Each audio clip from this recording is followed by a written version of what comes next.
Streams live, baby. We be on yet? You think we be on? Are we? You can't hear the music? No, there's no music over here. But yesterday, I don't know how you don't hear the music. Well, it's not playing. At least there's no. It ain't coming in. So I'm just beating my head. Don't. Everybody can hear the music that you use somehow. Well. I guess I can send a tape of this back to you, and it wouldn't play on there. I bet you can. The tape you'll send back to me will have it on. You think so? Yeah. I knew some way it was. I wasn't hearing it, but then I think when I watched it, it was on though. So I don't know what. Right, that's what I'm saying. So when you send me the tape back, it'll be on there. Okay. What's up, Rip? Well, I was just sitting here in righteous anticipation, waiting for you to come in and wait. I knew you'd be eating, and since I didn't have my thing to hold my phone up, you probably have that right there, and you asked me why I didn't use that. Then I got a brand new one from Amazon today. All right, then you're going to ask me, say, how come you got your Seymour Boys Club T-shirt on instead of the Rip Rogers T-shirt that you can get from Amazon? But I was thinking about Stephen P. New's big show tomorrow. That's the place he's at in the Civic Center in Beckley, West Virginia. That's where I had my first match. And the Batten twins were there. The Cuban Assassin was there. I meet B.B. Coleman, the North American Madman. It didn't get any better than that. I said, wow, just thinking back to memories of that, because they got the big fan fest tomorrow. Stephen P. New's he's going to shoot us over a semi-live, sort of like taped interview that he did yesterday, just so we can give him a plug, because Stephen New's the biggest wrestling fan I've ever heard of in my life. And I can hardly hear right now because you're making so much noise chomping on your food. You're like a big pig, and now you're feeding you had all day to eat. And you're just, I can't believe you. You're the producer, the director, the everything. And then my shirt that you've got on is not iron. And you're, yeah, how's that? Oh, you just disappeared. It says, okay, everybody can see and hear you now. Now I can eat in peace. Yeah. Okay. You can eat in peace.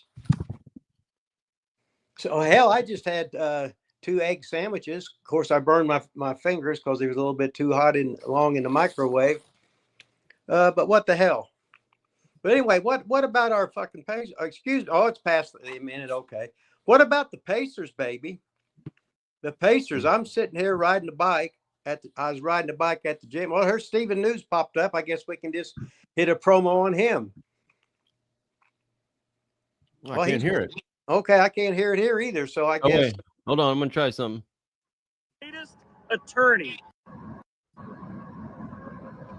Hey, pro wrestling fans and fans of the Hustler Rip Rogers podcast. Can you hear it now? This is Stephen New, pro wrestling's greatest attorney, inviting all of you to the Bash in Beckley, Saturday, June 7th, Beckley, West Virginia, at the Armory Convention Center.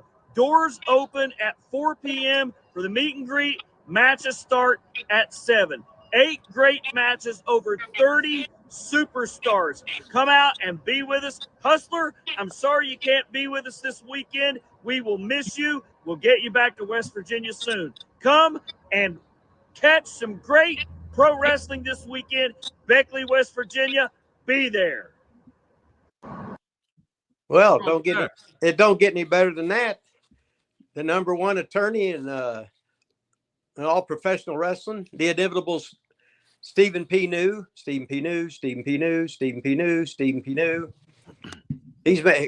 making promos on our show. It don't get any better than that. So who's going to be there? ICW people? They're going. I know Scott Steiner's going to be there. Ronnie Garvin's going to be there. Tommy Rich is going to be there. Even old Bully Ray's going to be there. All the top stars.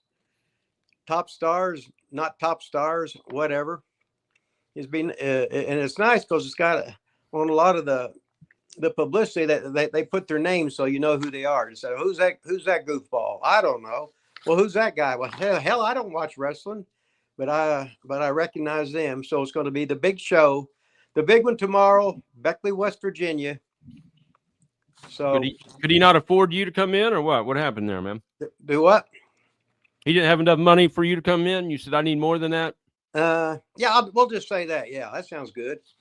He needed more. I need to be paid more than everybody, because I was hot off that thing.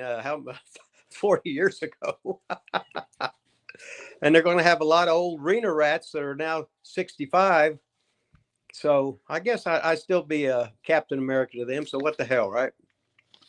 Hey, if you haven't seen our interview with Stephen P. New, he was on this show, Wrestling with Rip Rogers, Ask Rip Rogers Live. He was on here. One of our most watched, viewed interviews we've ever done, Rip. Well, knowing him, what he probably did, he probably put a hammerlock on every lawyer in the state and said he needed extra publicity or whatever, and he needs to be supported and whatever, and they should be bound down to Stephen P. New, Stephen P. New, Stephen P. New, Stephen P. New. So he'll be there tomorrow, Beckley, West Virginia, at the Raleigh County Civic Center. Starts at 4 p.m., the greatest show in many, many months. So mark your calendars now. I guess you should have marked them before. Mark him now for tomorrow in West Virginia. Yeah. Well, wait a minute. You know, what the hell, right? Good call. Let's see who's here today. Frank's Pickle Barrel Assing Green is here. Hello, Ripper and Chopper. I got some questions ready to go, he said. Opinion Haver, tied for first, the longest living member of Wrestling Rip Rogers, Ask Rip Rogers Live, is in the house today. What's up, Opinion Haver, a.k.a. Vet, a.k.a. Army of Two, a.k.a. Agent, what was his name? Agent, not Johnson. I can't remember. Agent Vet? I don't know, but he always, when he turned, he spun around real well. Oh, he was the best. Yeah, he was the best spinner around her. But hey, I've been noticing on this, he'll come in and check in, and then all of a sudden he'll sneak off. He'll disappear. Yeah, he never stays. He just makes an appearance. Yeah, he's just pretends like he's watching, says a hello, and gets the hell out of here. Yeah. Big George says it's 12 o'clock somewhere. Yeah, it is 12 o'clock somewhere. Tom Montgomery's here. George Jetson. Trump versus Elon at the Bash in the Cage. Winner gets seen at SummerSlam. Holy shit. Shane Parks in green. Patrick Young in green. Ready for class. Gregory Mala. Billy Ray Dollar. Shane Parks in green. Screaming Baboon in green. 70QQ audio and video is good. Bull Diggin in the house in green. Has Greg Smith snuck in? Greg Smith just snuck in green. All right. Who else we got? We got all kinds of people here. All right. Clayton's in here in green. He must have quit his job again. I think he's got an old lady with 3 jobs, and he slides in and out of jobs, I think. Big George is going to start us off with the $1.99 super chat. Any Dave Peterson stories? I don't know Dave Peterson. Well, Dave Peterson, he was with me in Kansas City. He was working in the AWA for Gagne for a while. I had a story of him, but I can't remember what the hell it is. He was a guy, he sort of reminded me of Razor Ramon a little bit, and he sort of reminded me of God damn it, I see his face and I can't think who it was.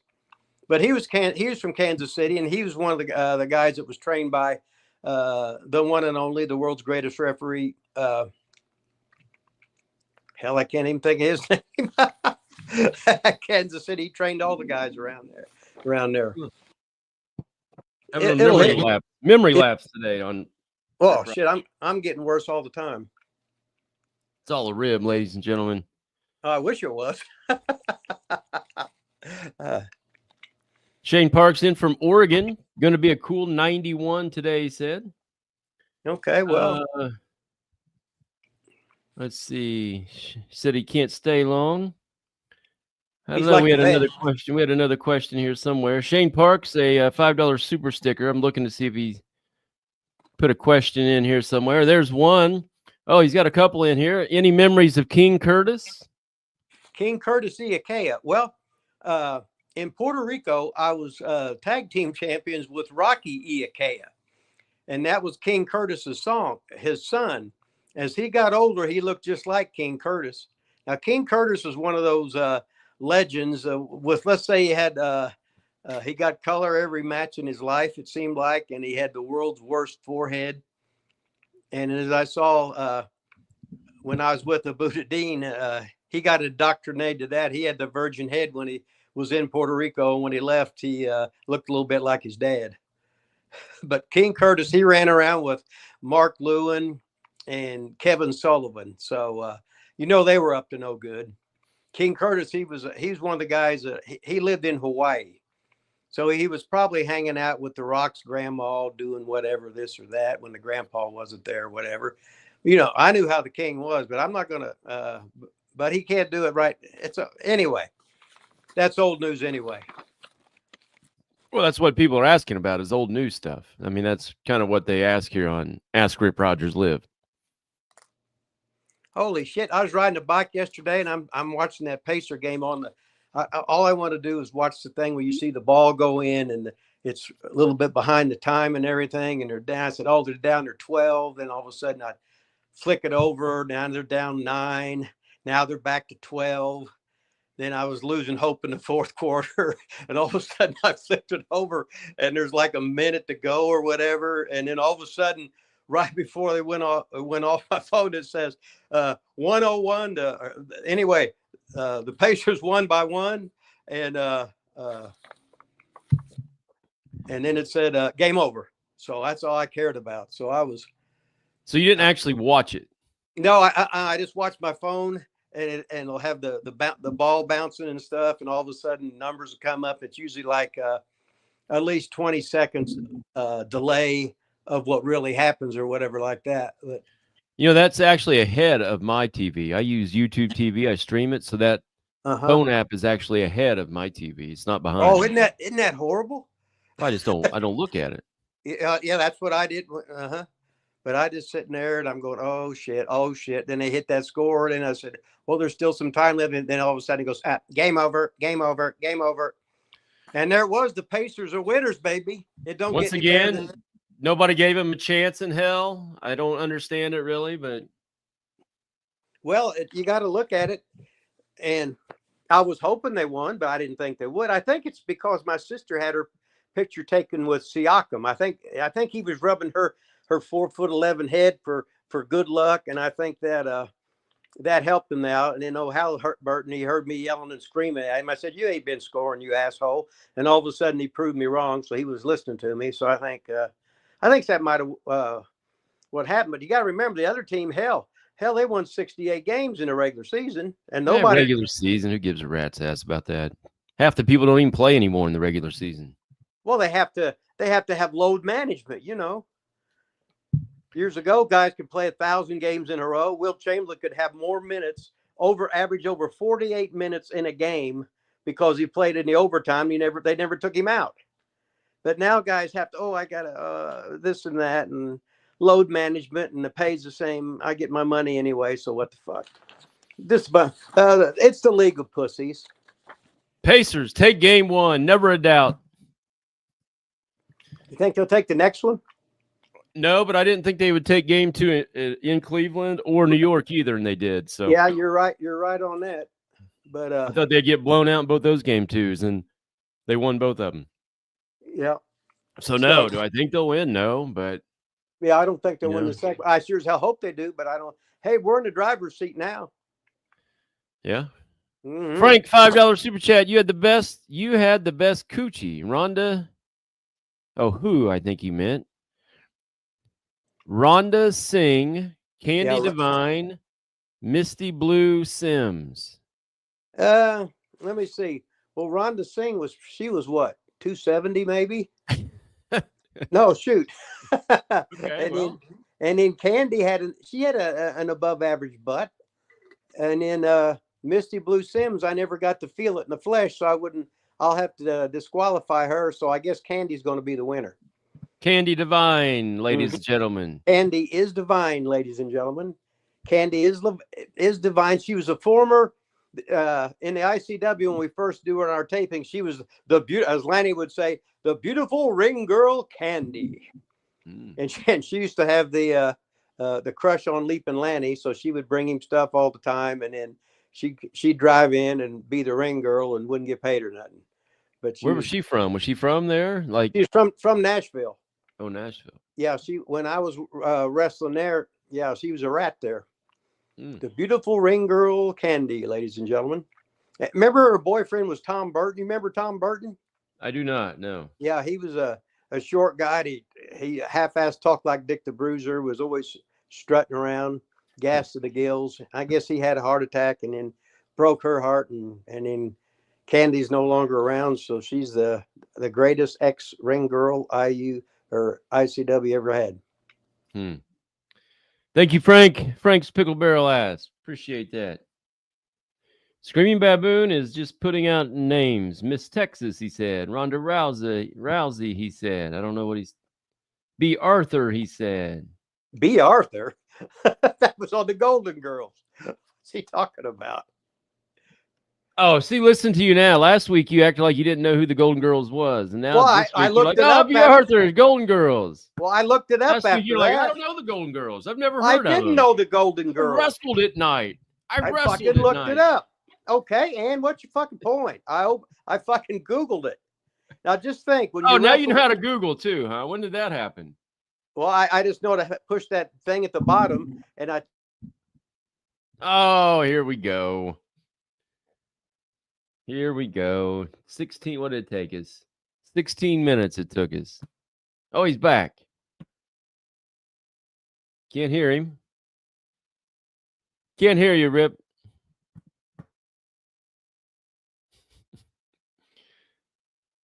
You can get it closer if you want, but we still can't hear you.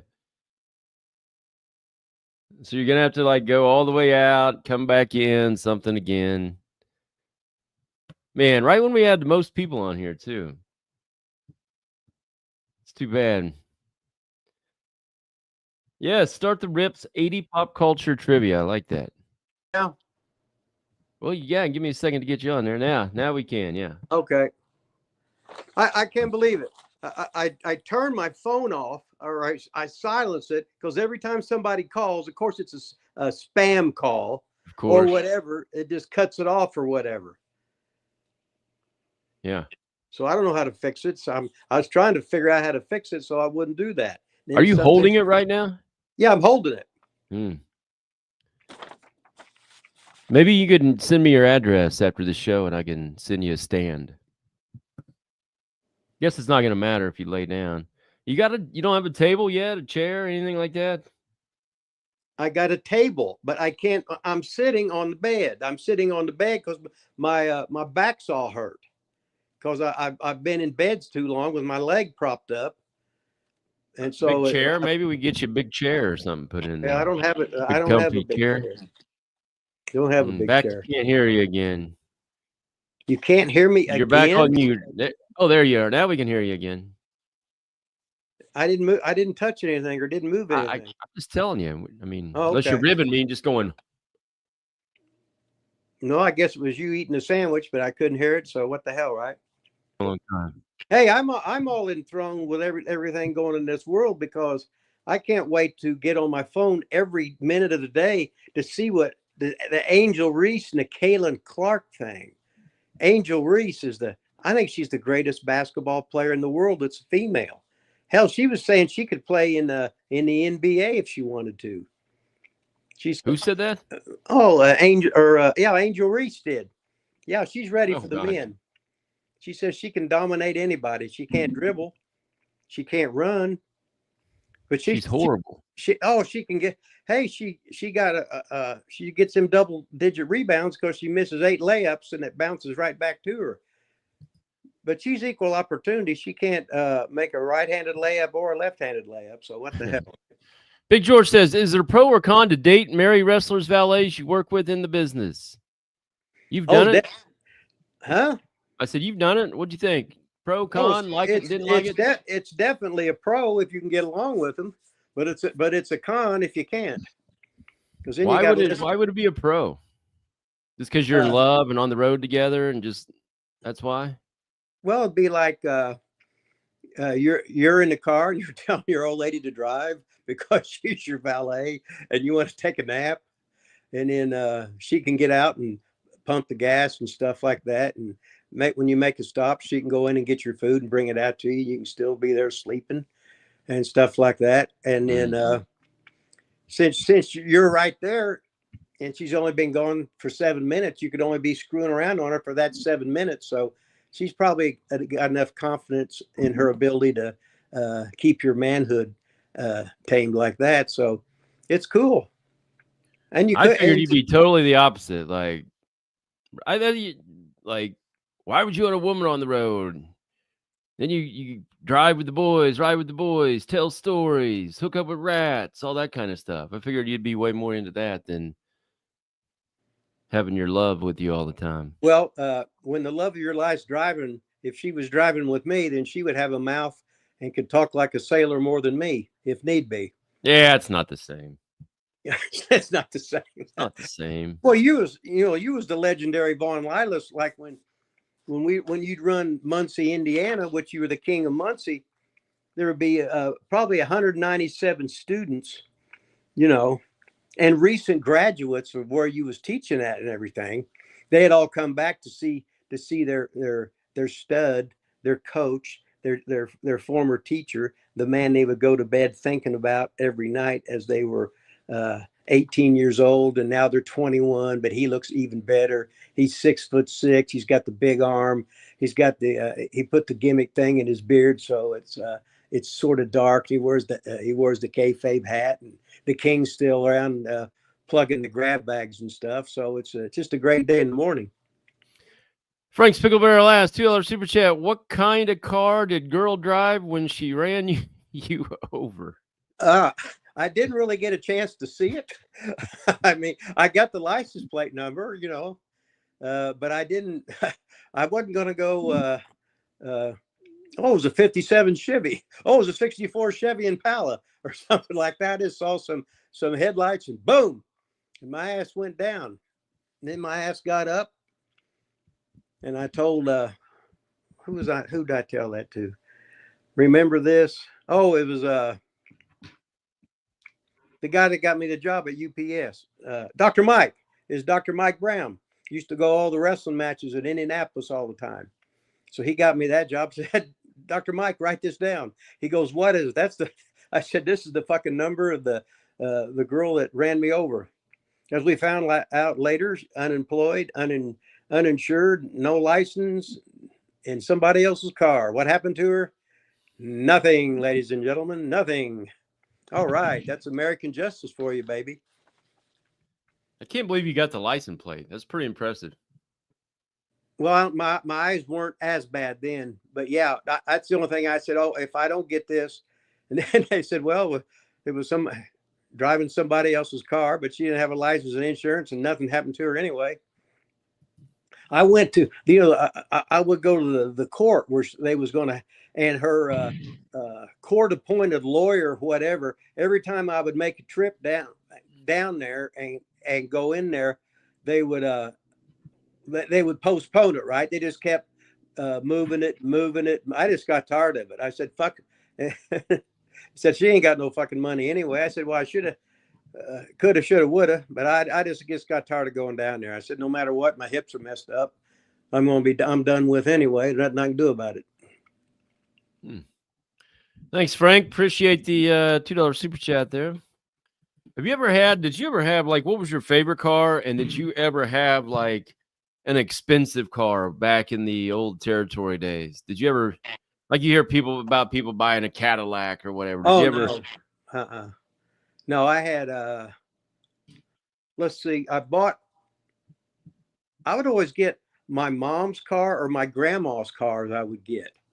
And I'd drive them for about 3 or 4 years. And then, but I finally bought a used van in 83 and took it to Watts's. And then, because you could hold, let's see, 1, 2, 3, 4, hold 7 people in it, and it had the double gas tanks. So one of them was 24 gallons and one was 22. So it would hold 46 gallons. So you could go to Birmingham and back without having to stop and get gas and everything. So that was cool. Shane Parks, $5 super chat. Did Miss Brenda and Miss Linda ever wrestle each other? Oh, hell yeah. They went. Yeah. When I wrestled Adrian Street 26 weeks in a row, he eventually won my valet. And then, of course, she turned on them. And then she got her hair cut. She got her hair sprayed pink. She got the spanked. She got everything done to her. And Linda was, Adrian was a badass, but I think Linda could beat him up. She was more vicious. So when Linda was the heel valet and Adrian was a heel, she'd knock the shit out of those fans and they'd try and get Adrian. She was tough. I wouldn't. I was afraid to even look at her. Adrian, they wrestled each other. Yeah. Mm-hmm. Was Brenda ever trained? Was Linda ever trained? Oh, Linda was a pro wrestler in England for years and years. Oh, she was? Yeah, and Brenda,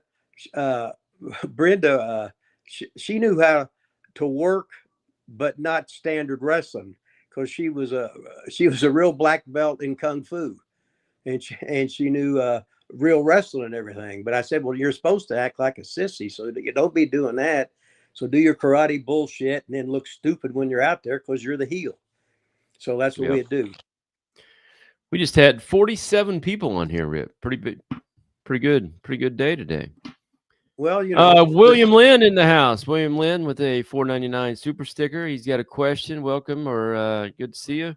Could you talk about your matches with Art Cruz? Whatever became of him?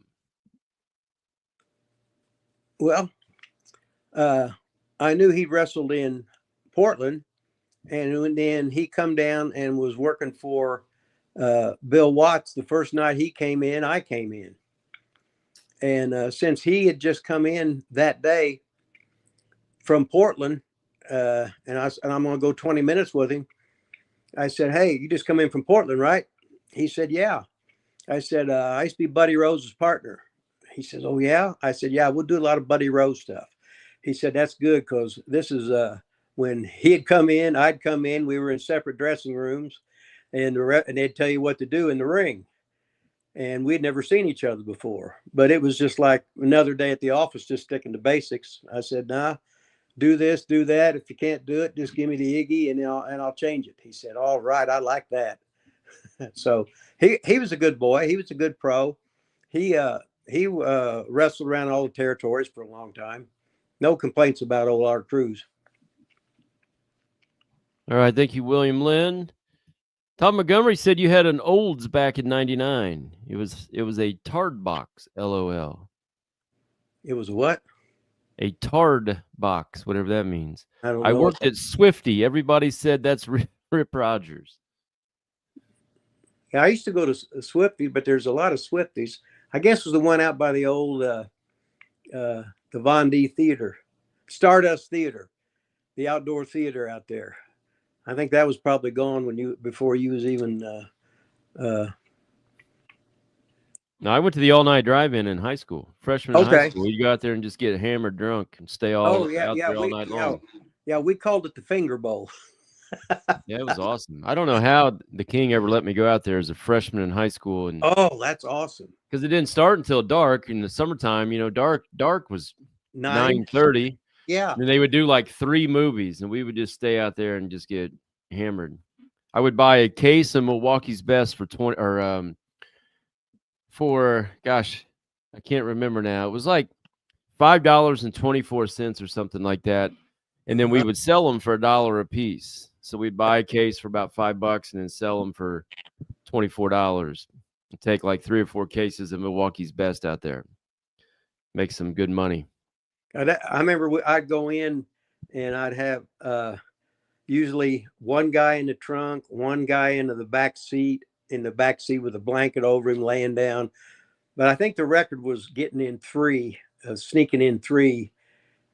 But you know how you drive through there real fast and pay and stuff, and they really didn't give a shit because it was usually a 16-year-old of the They kid. knew. They had to have known. We used to do that too, and I was like, they had to have known. I know, but they don't give a shit, right? Yeah.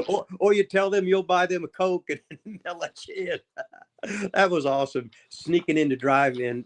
And then the guys would be walking around with the flashlight and everything to try and catch you, see if you were drinking, or he'd stick that light in there to see if you was getting any. Yeah. God, that was the best. The Stardust Drive-In in Seymour. We called it the Finger Bowl. Yeah, it was awesome, man. Holy shit. Didn't get any better than that. Total Pack 10 in green in the house. Screaming Baboon said you need a lazy boy recliner, Rip. I can't, if I get down, I can't get up. Well, if you can get out of bed, you can get out of a recliner. Yeah, well, we're not going to get one today. Maybe next time. Not today. Not today. We'll put that on. We'll put that on the things to do list, like talking about the Pacers, talking about the Angel Reese and Caitlin Clark, all the situations, how everybody's getting sued, how they're destroying the league. They had that league by the balls this year coming out, and all the bullies had to go out, and now they're just going to ruin it all. Sounds like you're really into WNBA. Well, I am. Huh. Okay. Is Caitlin Clark ever coming back from her injury? I bet she comes back too early and hurts again because she's at that age and she feels like she's cheating everybody. She wants to play. She's going to say, "Oh, I'm okay," and then she's going to go out there and hurt it worse or possibly tear the son of a bitch. Big George said, should more heels or babies go over on a good show? How many DQs? How many DQs are they in many in one night? Or I don't know what he means. How many DQs maybe are too many in one night? Who should win more matches, heels or baby faces? If you're on a spot show, just put all the baby faces over because you're not coming back there for maybe a year. If you're in the regular towns, then you don't do. You might have a draw. You might have a pin. You might have a count out. Then you got a DQ. Then you got a double DQ or whatever like that. But try not to double up on. Don't have too many. There's nothing worse when all people come to see a winner and a loser. You're not watching the goddamn NBA playoffs to have them tie. You want to see a winner and a loser. So. You need, winners and losers. And when you're in a spot show, you just put all the baby faces over because the heels can get their heat back on TV. Yeah. Screaming Baboon said $5 cheap. Yeah, case of beer. I mean, that was back in 89. So yeah, it was. Beer's been taxed a million times since then. Beer used to be cheap. I remember some. Does $1.99 for a 6-pack sound all right in the early 70s? Oh, back then, yeah. So Yeah. that'd be because 6 times 4 to $8. Yeah. Okay. Yeah. I remember the King could always put that beer down. There's nothing like going to the Geyser Park and watching all the slow pitch softball tournaments. And everybody out there's got their shirt off. Everybody there's. I fell out of place because everybody there, they all had big beer bellies, and you were under pressure in Seymour. You were supposed to drink. Sure. and I would sort of walk around with my belly sticking out so I could fit in with the guys. I know that sounds stupid, but hell, I said, holy shit, I ain't got no beer belly because all the guys I looked up to, they all had beer bellies. LD Doc, we got a doctor in the house. I think he might be a comedian too. He said, Rip, your back problems will soon be behind you. Yeah, they are. I think they are right now. Get that? Yeah. Uh-huh. Yeah, fucking 2,000 comedians out of work, and that was a stinker. But Talion in the house, he said, I got laid at the drive-in, except nobody told me to park in the back. There was a lot of hoot and hollering around us. I was embarrassed, but I did finish. Oh, yeah.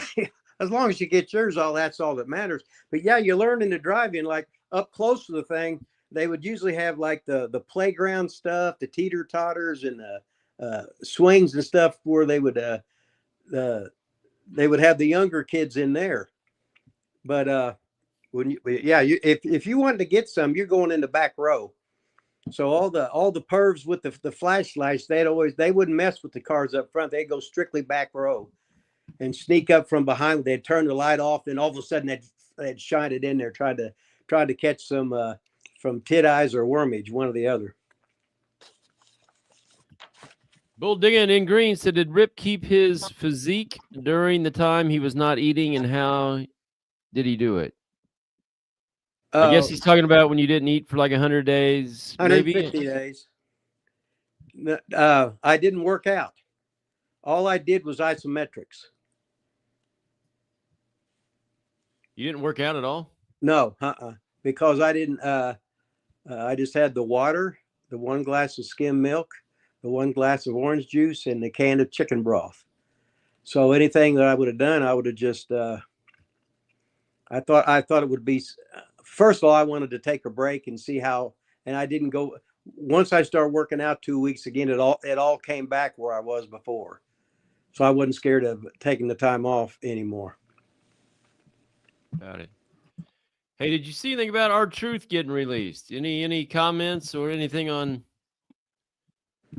R-Truth supposedly out? I haven't really seen if it's official or if he's gone yet, but that's what everybody said. So, well, he's only been there like 16 or 17 years, hasn't he? Yeah. So when these older guys get released, do you feel like any way toward it? I mean, is it just time for some people to get released? I mean, I think they're still making. Okay. I mean, the big red machine, Johnny Bench still ain't on the Reds. Pete Rose still ain't on the Reds. You can't keep a nucleus and be competitive for years and years and years and years. You're not the same physically, and and in the wrestling, it's the same old shit. You're not changing your fucking style. It's just if you go in there and you're with a company that many years, what a run that is. That's unheard of. Yeah, that's just great.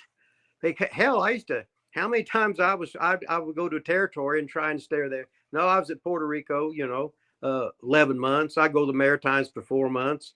I go Kansas City for 5 months. I go to Fuller's for 11 months one time and 6 months the next. I go to Atlanta for 8 months. I go to Tampa for 5 months. I go to Portland for 6 months. I go to Watts for 5 months. I go to Dallas for 2 months. And that's the way the wrestling business was. If you were a part owner of a company, they would homestead you there. But after a while, it's like Bulldog Brown would go to Kansas City, but in the summertime, he'd go to Maritime. So they wouldn't have to see his old ass again. And because people get sick of seeing the same old shit. It's like watching the same movie all the time. But as long as you got new people coming in as youngsters and new old people that start watching wrestling, it's okay. But guys today just get unbelievable runs.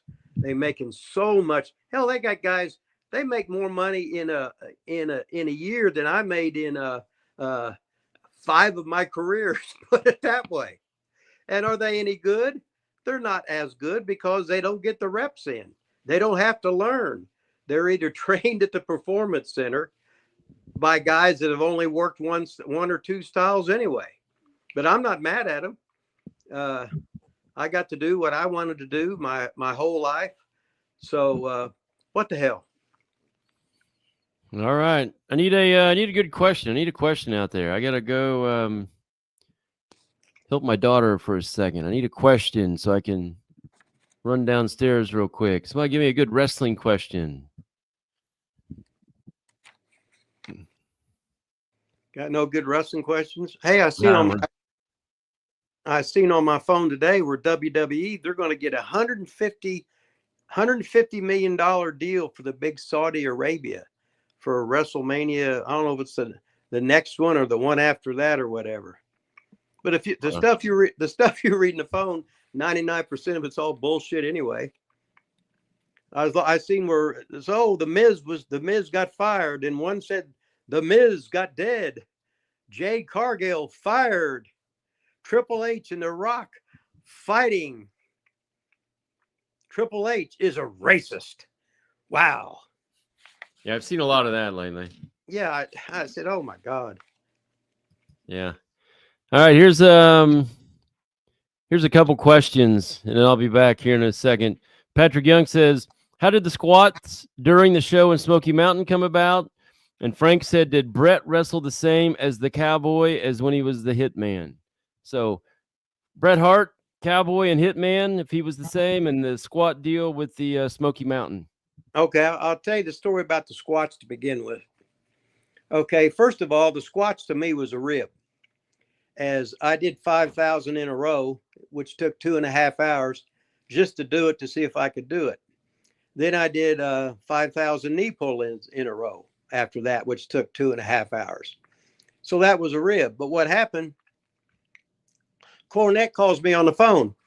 He said, "Rip, you coming into TV next time for a Smoky Mountain taping?" I said, "Yeah, sure." And he called me way in advance because I was going to be because I'd work all the WWE TVs and the global TVs if they had any at that time. So Corny said, "Can you do some squats during TV the whole hour?" I said, "Hey, call me back in about an hour and 10 minutes. I got to do something." Said, "Oh, okay." So he calls me back in about an hour and 10 minutes. So when he calls me back in an hour and 10 minutes, he said, "Hey, I want to talk to you about doing those squats." I said, "Yeah, I can do them." He goes, "Well, how long do you have to I said, "Jimmy, I just did the motherfuckers." He said, "What?" I said, "As soon as I hung up for an hour, I did free squats for an hour. It ain't no big deal to me. I've wasted my whole life doing them, and now my knees and my hips are so bad I can't do one. If I would fall down, I can't get up. My hips and my knees are so bad from the car wreck. The hips ain't mine, and knee ain't this and that. That I can't do anything more. But at that time, I could just go, yeah, do it for an hour. So I did the squats for an hour, and Jimmy just shook his head. I said, "Damn." He said, "Damn, that was good." So I did it during his show, and the whole thing was to get Tim Horner over.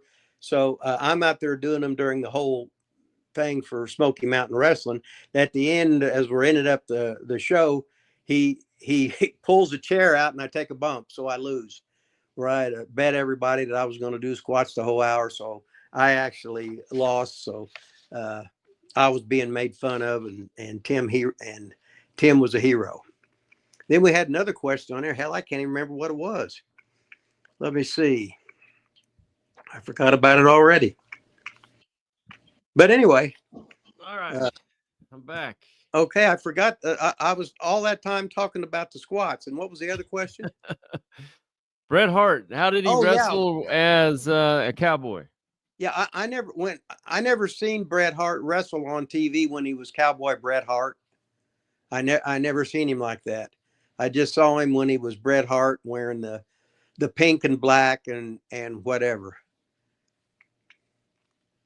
Got it.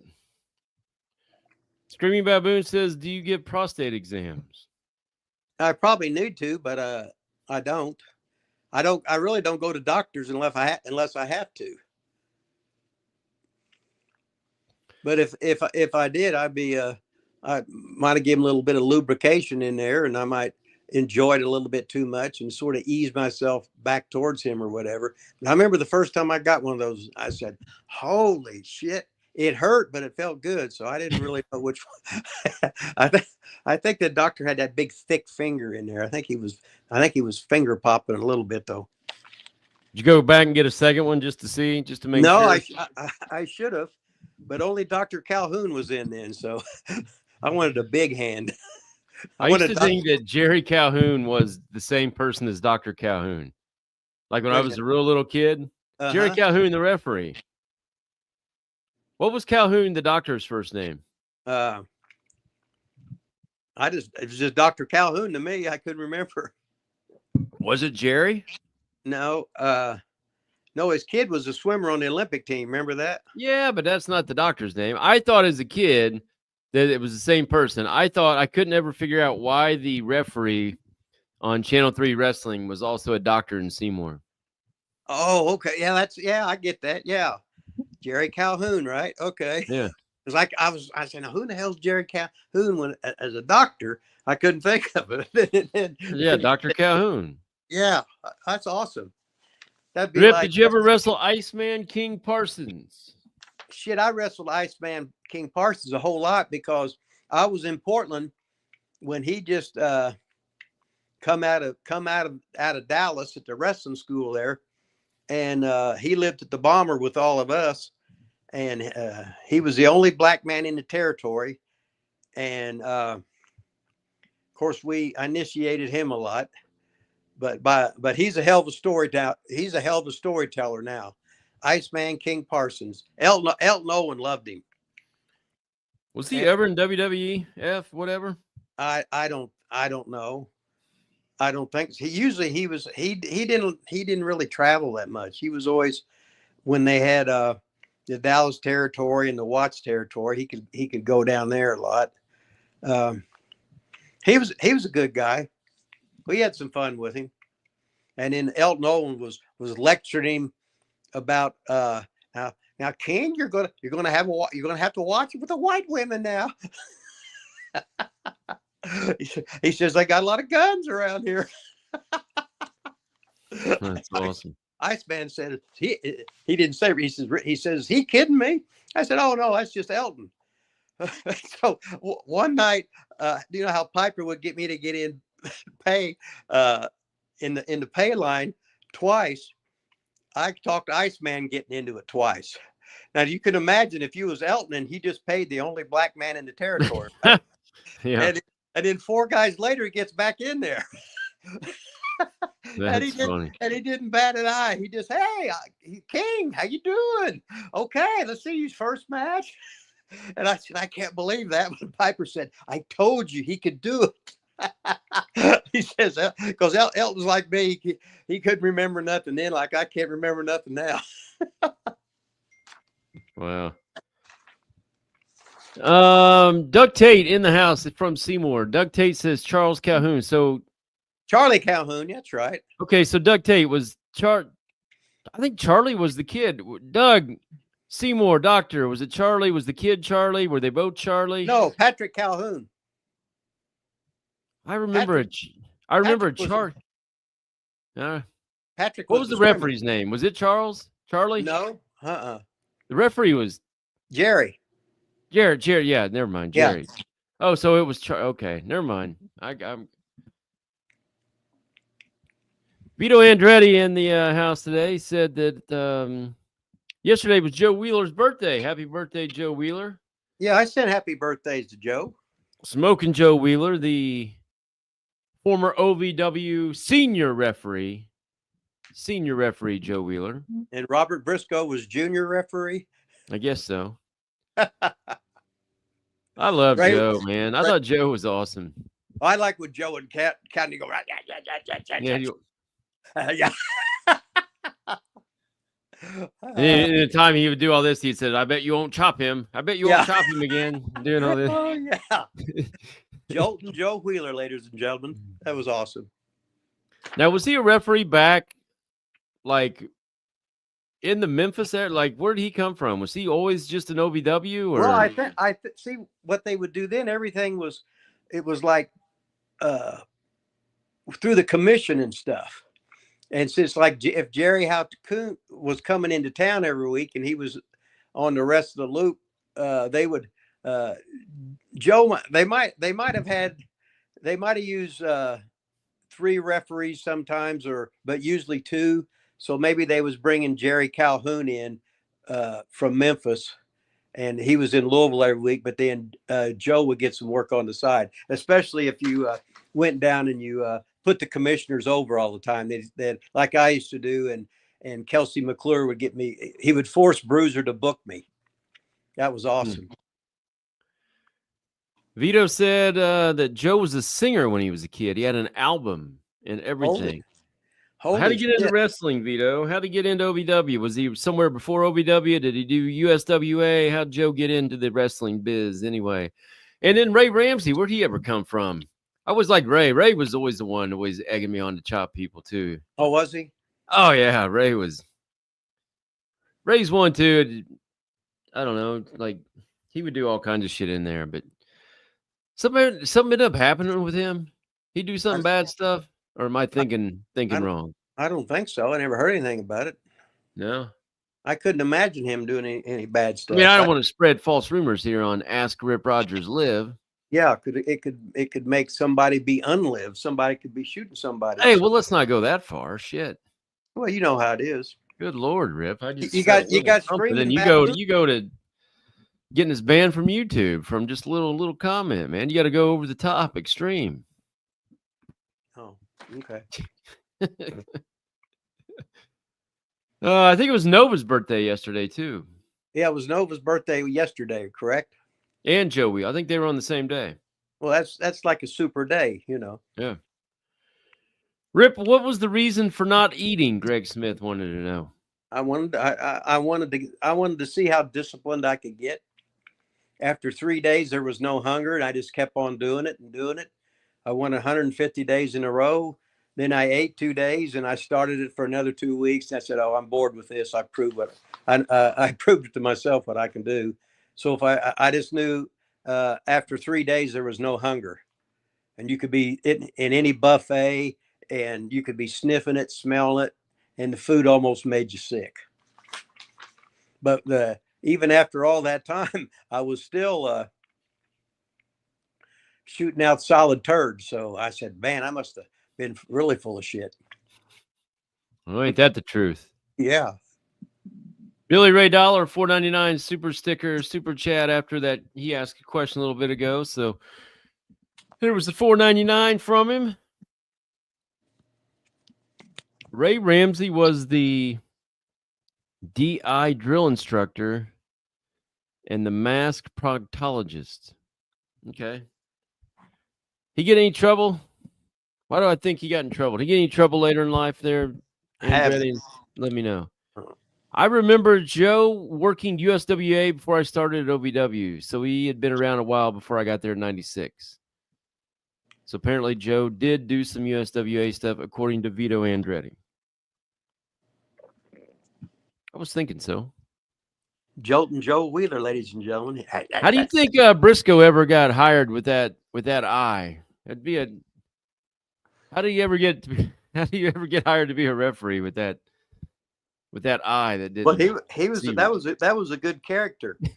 but WWE didn't want him because they said he was unattractive.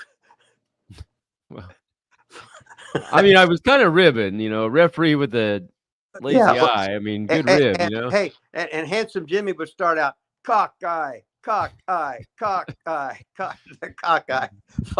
hell. Oh, that was fucking awesome. So the WWE did kind of talk about him though a little bit, like that's what I didn't hear it from that personnel, but it was passed down through the grapevines to the powers that be at that time at OVW. I was kind of wondering how that worked, like with Briscoe and Ray Ramsey and Kenny Bolin and some of those kind of guys. I always wondered if they ever really got looked at by WWE or not. I think they were always looking for referees, but I thought the referees, they was always wanting them to be small and half-ass athletic because they got to get up and down. Yeah. Screamy Baboon said, Rip, did you ever see the Sheik versus Dick the Bruiser live? I was at Market Square Arena. I think it was 1976. It was Sheik versus Bruiser in the cage at Market Square Arena. They sold so many tickets, they announced no more standing room only. The state fire marshal, we are not allowed to let any more people in the building. That's how over that son of a bitch was. Were you there? And old Bruiser and Sheik, they was hobbling around like two old guys. There wasn't a bump taken.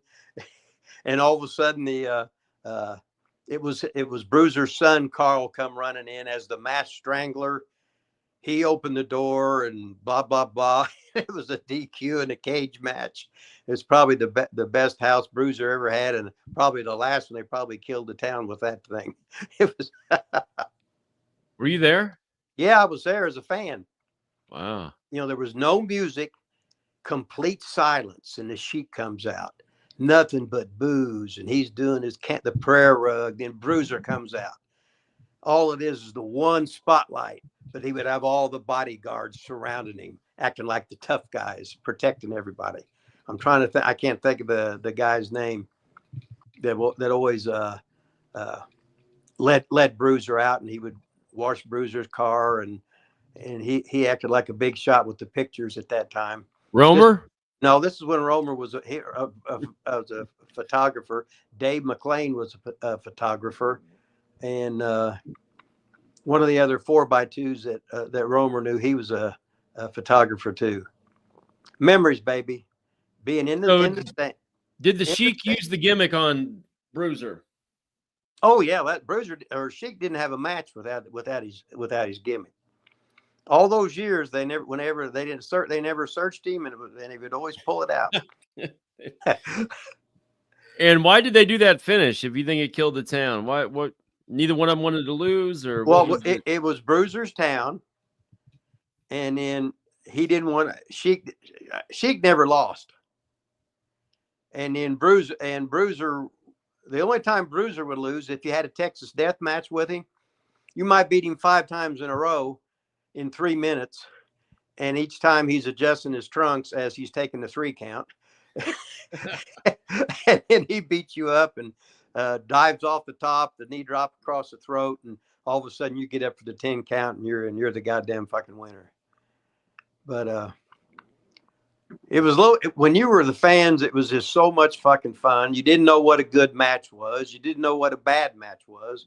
You just knew that on the bad matches, there was no reason to get excited for some reason. You just didn't know what it was, because I didn't know a headlock from a hammerlock for whatever, and I was just thoroughly entertained.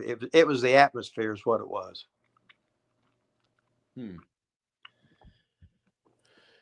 Let's see. Who was Rip's favorite referee to work with? Big George wants to know. Probably Nick Patrick.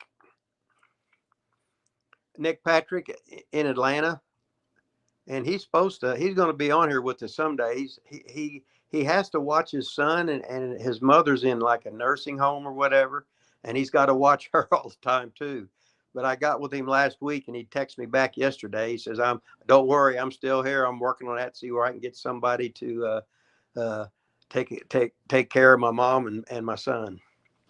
So we hope to have the great Nick Patrick on here. And Nick and of course his dad was the great Jody Hamilton, who's was one of the assassins. He was a booker. He knew what the hell was going on. And Nick wrestled. He wrestled for a lot of times we'd work an angle. He'd wrestle in Atlanta when he was referee there, but he also wrestled as a wrestling talent for Bill Watts after I was in there. So he was a total package. Some fat dude. 70QQ said some fat dude did 182 days no eating. Maybe you should start again, Rip. Beat that record. Saw a documentary a while back, and another fatty that did 60 to 90 days recently and losing a bunch of weight. How much weight did you lose when you did that? I started out at 222. I got down to 169. So that's 31, 41, 51, 31, 50, 53 pounds.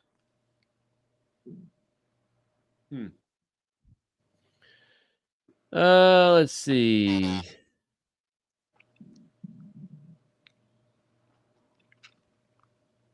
I think he's asking if you have any Tom Renesto stories. Thomas Renesto, he was the booker. Tom Renesto Sr., see, he was Jody Hamilton's partner as the Assassins. He was the booker when I was in for Nick Goulas. And he was a smooth-talking Italian, I think he was like part Italian, part Hispanic. He always had the 3-piece suits on, dressed like $1 million. And he was sort of like this old Dom Pruitt. He had the rings, the watches, the Cadillac, and he'd run out of gas going to the town because he didn't have any money. but Tom's kid was Tom Renesto Jr.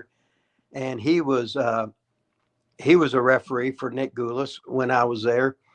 And then after I left ICW, Timmy Renesto was in ICW as Tim Talltree. He did an Indian gimmick.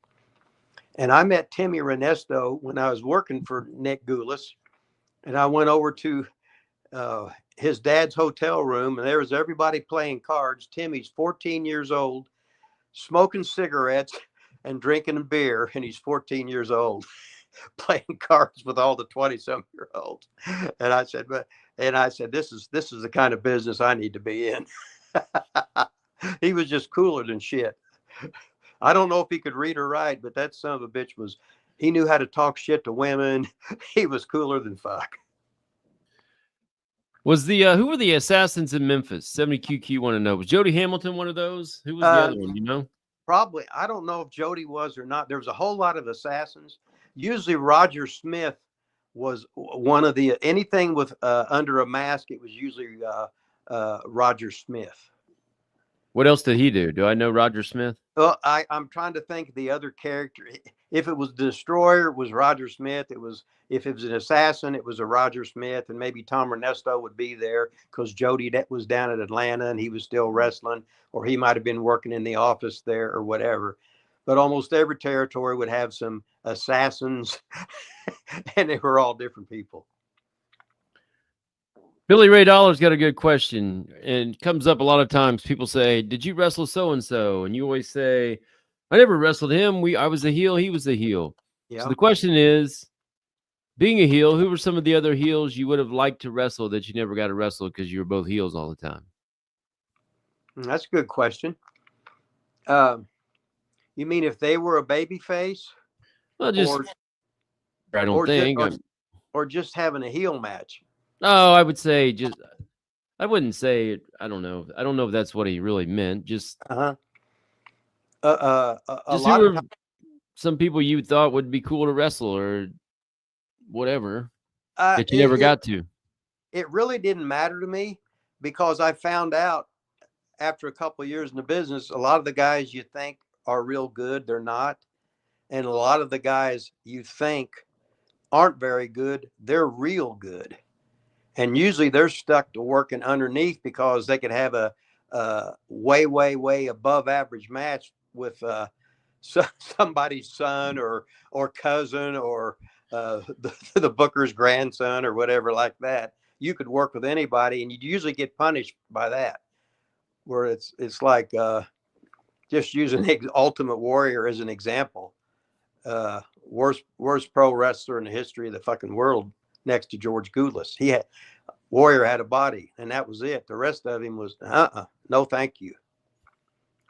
I remember as a kid, I would watch people get beat up, squash matches. Mm-hmm. I would see somebody get killed by the Road Warriors or whatever. Right. And I would always say, why would you ever be a good guy knowing you'd have to wrestle all these big, mean, bad guys? I would just be a bad guy. And then I would never have to wrestle Joe LeDuc or the Road Warriors or Moondogs or any of those people. I'd just be a bad guy. Then I would never have to wrestle them. That's how I always thought of it as a kid. Well, that's like, I remember wrestling Joe LeDuc, and I was scared to death of him. And he was crazy, and it was one of them nights where you have like a car tournament or whatever. So we won our matches. So we would have to wrestle. In them, a lot of stuff was actually they would draw them out because it was all a rib anyway if you knew how to work. And it was good for especially a regular town because they'd see something they hadn't seen. So all of a sudden they're cheering Joe LeDuc against my little fucking ass. And he was busted open from a match earlier. Well, he wasn't busted open. He had gaffed the night before, and then all of a sudden it started running and everything. But he had those crazy ass eyes. And I made a lot of trips with Joe, and Joe was always drunk when he was driving. And he always had a great van too.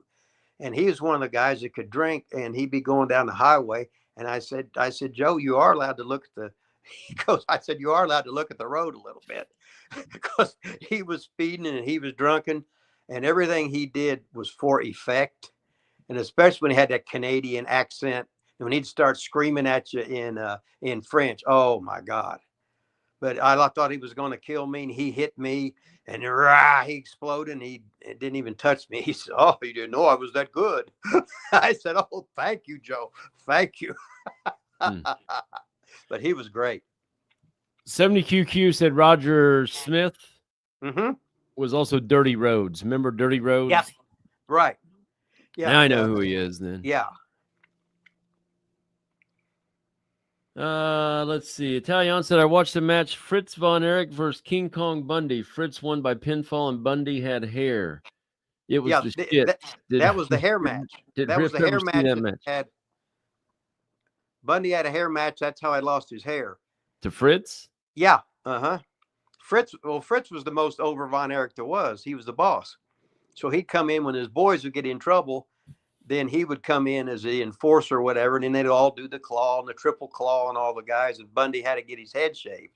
After he worked there, where he was, then he come into Watts's, where he became King Kong Bundy. I think he was Boom Boom Bundy there. And then after that, then we worked in Atlanta for Ole for a while before Bundy went off to AWA. Then he got his big run in WWE. Greg Smith said, I'm surprised Kenny Bolin didn't get a shot in WWE because he was Cornette's friend and a solid manager. Any good Bolin stories you can tell? He's a character. You know, I haven't seen Bolin much on social media lately at all. I haven't either. Wonder if he's blocked me or something. I haven't seen Bolin anywhere lately. I don't know. I used to see him post all the time about his show and saving the kids from whatever country he was. Oh yeah, he made a lot of money on that thing. Yeah, giving all his money to, but I haven't seen much about him.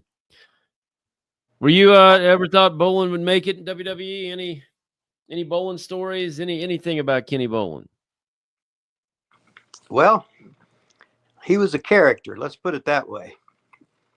And he could take any event there was, like most of the old wrestlers, and he could turn it into a 20-minute to a half-hour story. And it killed the trip right there. It was awesome. You would be laughing. You didn't know how much of it was true. If any of it was true, it didn't matter because it was fresh content. Kenny was a hell of a storyteller, and he knew the wrestling business.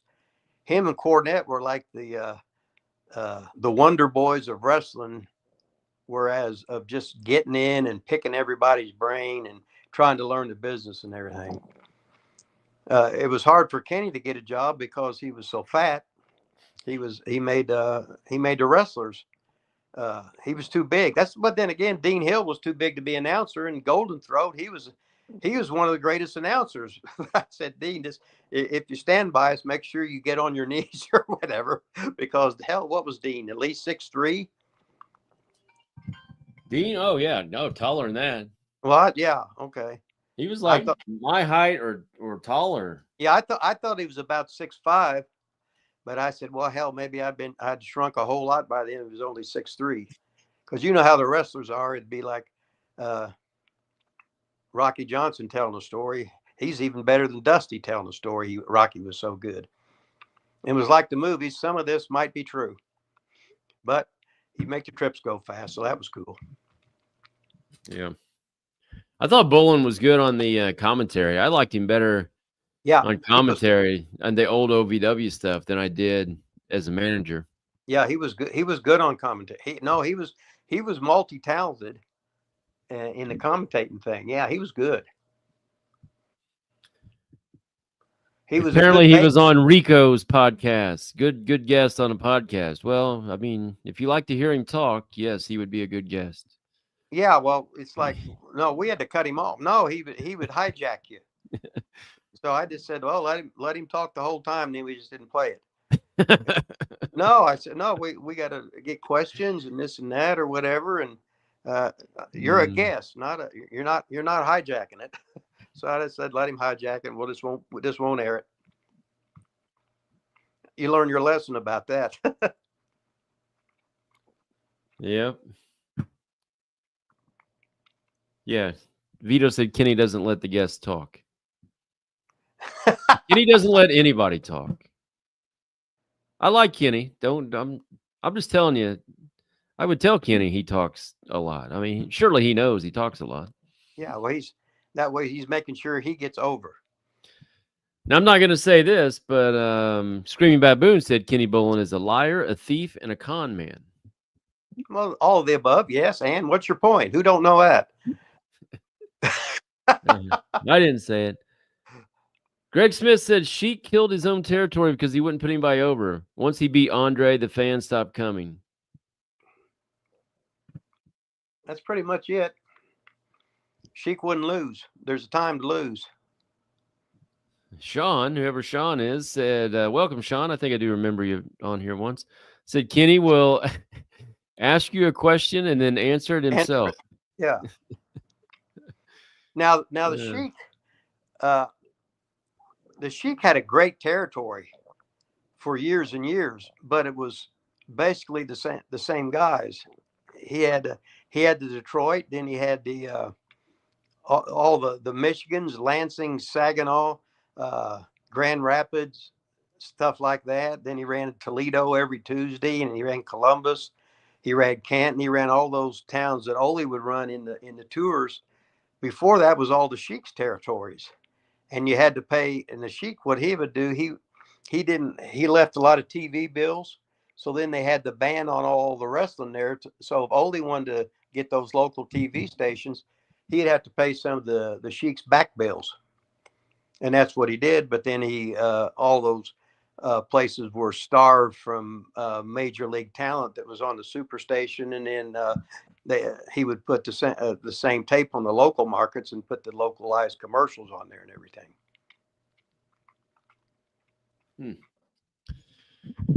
Well, Rip, we're about out of questions here. Greg Smith still enthralled by your 150 days thing. Wants to know if you got cut a bunch. Did you lose muscle mass? What year did you do it? I don't know what year I did it. You were at like OVW, like you. Yeah. It was not during Greg. He wasn't wrestling at the time. You were like teaching at OVW, weren't you? Yeah.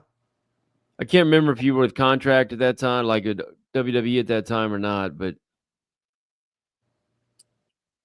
I can't remember. But yeah, it wasn't during his wrestling career. Now, when you were bodybuilding, you still got down to what, 170 something then? Yeah. See, in the bodybuilding, I would do the same thing, but I would eat healthy, but I would just work out like a bastard, doing all the knee pull-ins and the squats and the lunges and the bike every day.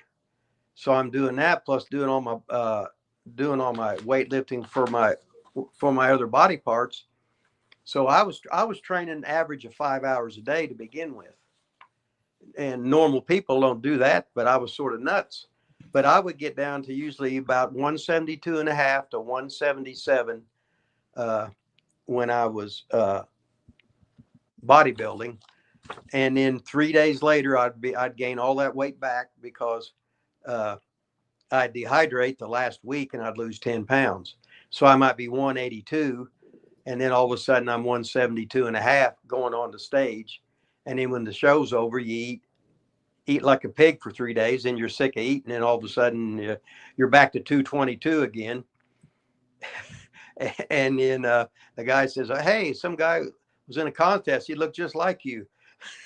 I said, well, that was me, motherfucker. He says, no, he was real skinny. I said, well, that was me then. Then I ate. Yeah. Greg, you won't see any pictures of him when he didn't eat for 180 days, probably, because he was not wrestling or posing. I didn't have a phone where you could take them pictures like that then. Yeah, that's probably true. It was a big deal to get a picture. You didn't even think about that stuff years ago because now everybody's got a phone. Then there was no phones. So you just do stuff, and you might have a Polaroid camera with you, and guys would say, "Handsome Jimmy selling the Polaroid. Take the picture. $5. Bond, $5. What do you do your mom? $10. So did he sell her a picture? Yeah. I sold my mom everything. Yeah.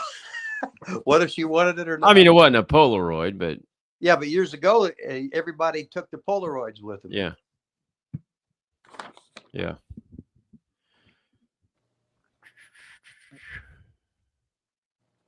Rip Disco Style Podcast. Polaroids were for sex pics in the 80s. Yeah, well, they were. I remember we had a picture. God, I'm trying to think of the guy's name. He was asleep, and the little road warrior was sleeping. And so we put our worms out about a quarter of an inch from their mouth, and they were sleeping with their mouths open. Then we showed all the boys the next day. Wow. It was great. Little all road right, warrior. Rip, what you got going on this weekend? Anything? Got any big plans tonight, tomorrow night? No, I just know the Pacers won. I'm happy about that. So, yeah. And then I got to go to the gym sometime today and do something. Well, at least Greg Smith's back doing. Big George is here, screaming about it. Boone. He made his token appearance. Probably the vet. He probably clocked in for 30 seconds, and then he had to get the hell out of here. He had a lot of important things to do, being a big shot with Ben Halmeen and everything. So he no T Weasel today. Well, he might have got. Well, I think the Weasel was talking about he had to see some girls or something like that. But I think he's just giving me some Weasel statistics, and I don't think they're really. I don't think he's telling the truth on that. You think the Pacers going to take the next one, baby? I mean, I don't think so, but I'm hoping so. Same here. I'm not willing to go out on a limb and say, yeah, Pacers are going to win, but I didn't think they'd win game 2 against Cleveland. I didn't think they'd win game 2 against the Knicks. But they did. I think with the Pacers, anything is possible. I think the way they shoot the ball, that's what, all I hear about is OKC. OKC only shot like 39% yesterday. If they could have shot and made some of the baskets on all those turnovers, they would have probably buried the Pacers. But man, when the Pacers can shoot 50% or close to 50 from the 3-point line, it's just hard to 48 minutes. It's hard to ever count them out when you can shoot the ball like that. And it's all 5 guys or really all 10 guys can do it. Yeah. I mean, there's not too many teams that you have to worry about basically 10 guys able to hit 3-pointers. Yeah, the first 7 guys on it. Sometimes they'll have 7 guys in double figures. Not the high double, but I mean, you know what I mean? Yeah, their starting 5 last night was in double figures. Right. I mean, so I don't know. They're fun to watch. They always got a chance. I wouldn't count them out like everybody else does, but go Pacers, what I say. Now, I just think if you could win a date with Angel or Caitlin Clark, which one would it be? If I could win a date with one of them?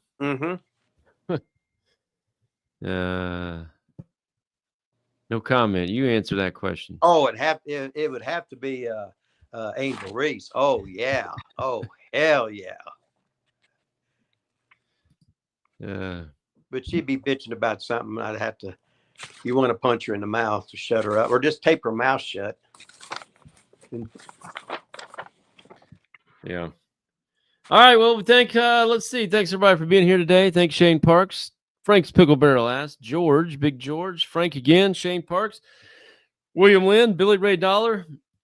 Thanks for all the super chats. Appreciate it. A lot of people on here today, up to 47, 40 still going strong now. Make sure you like this, subscribe, all that good stuff. We're over 12,000 now, Rip. We're way over 12,000 now.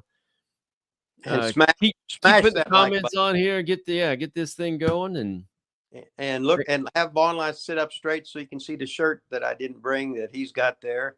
Get that on sale now at Amazon. It's And not you- Amazon, Rip. It's prowrestlingtees.com. We don't Okay, sell Pro this shirt Wrestling on Tees. Amazon. Okay, Prowrestlingtees.com. And then you can, Nice. hey, show us the thing where you can put the phone in the holder there that you got from Amazon today. Right here. There it is, You right want- there. You want to Rip here soon? Yeah. He's got one, but maybe I'll send him another one. See if I can get this music going that Rip can't hear. Here it is. Yep. You see? Pretend Is you it hear going? it. Give us a, No, I don't hear it. Is it on? Pretend you hear it and give a head bob.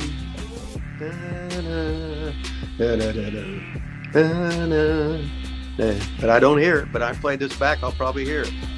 But it ain't hearing it now. Don't know why. Then again, I didn't major in technology. All right. Everybody have a great weekend. This is the greatest weekend we had today. We're out of here. All right. Jay.